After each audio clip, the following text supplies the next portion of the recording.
J'ai notamment fréquenté beaucoup de philosophes russes quand j'habitais Prague, dans mon jeune temps. J'ai habité 5 ans, cette ville merveilleuse.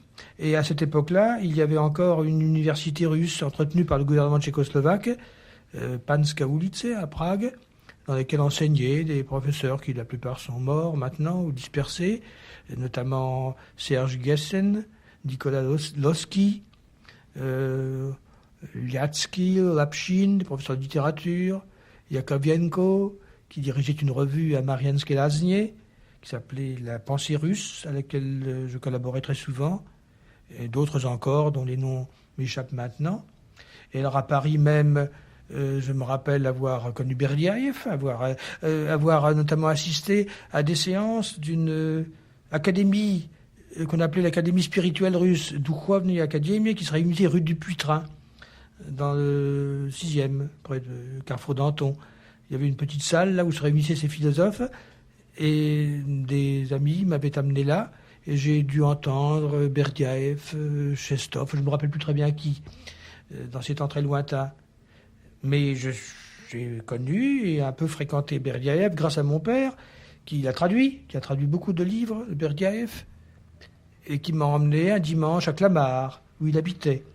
Il y avait un pavillon à Clamart, mais beaucoup de Français l'ont fréquenté, je ne suis pas le seul. Simplement, en plus, mon père pouvait parler la même langue que lui, il a traduit. Mais enfin, Berdiaïev était de tous le plus mêlé à la vie française. Et dans son autobiographie, il parle de tas de gens qu'il a connus à Paris. Il fréquentait les entretiens de Pontigny, par exemple. Il était très mêlé à cette vie française, et notamment au milieu catholique français, mais il s'est jamais converti lui-même. Sa femme s'est convertie, je crois. Oui, j'en suis sûr même. Elle a été convertie par un abbé polonais qui s'appelait l'abbé Jakubiziak. Je crois que c'est cela, oui. Peut-être mes souvenirs sont inexacts, mais enfin, je ne crois pas me tromper.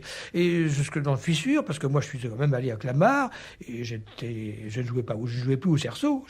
J'avais l'âge d'un grand jeune homme. Je suis allé donc à Clamart, et je me rappelle que Madame Berdiaïeva m'a fait monter à son oratoire, qui était au premier étage du pavillon. Du reste, son mari m'avait averti, elle vous montrera son oratoire. Il dit avec un peu d'humour, parce que lui n'a jamais voulu se convertir. Alors elle a fait comme il disait, elle m'a montré son oratoire.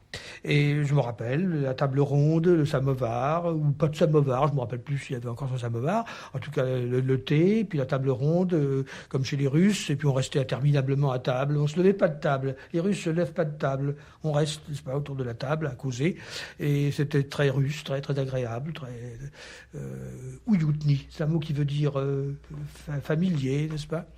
Il y avait vraiment l'atmosphère russe, et j'aimais bien y aller. Alors Chestov, qu'en un sens j'admire davantage, parce qu'il est peut-être plus absurde, plus génial, n'est-ce pas? Et moins occidental. Je l'ai beaucoup moins connu.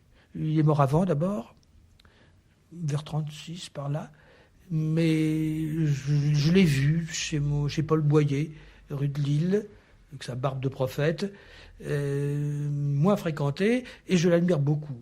C'est peut-être celui qui, de tous les philosophes, celui qui m'a le plus influencé, je dois le dire.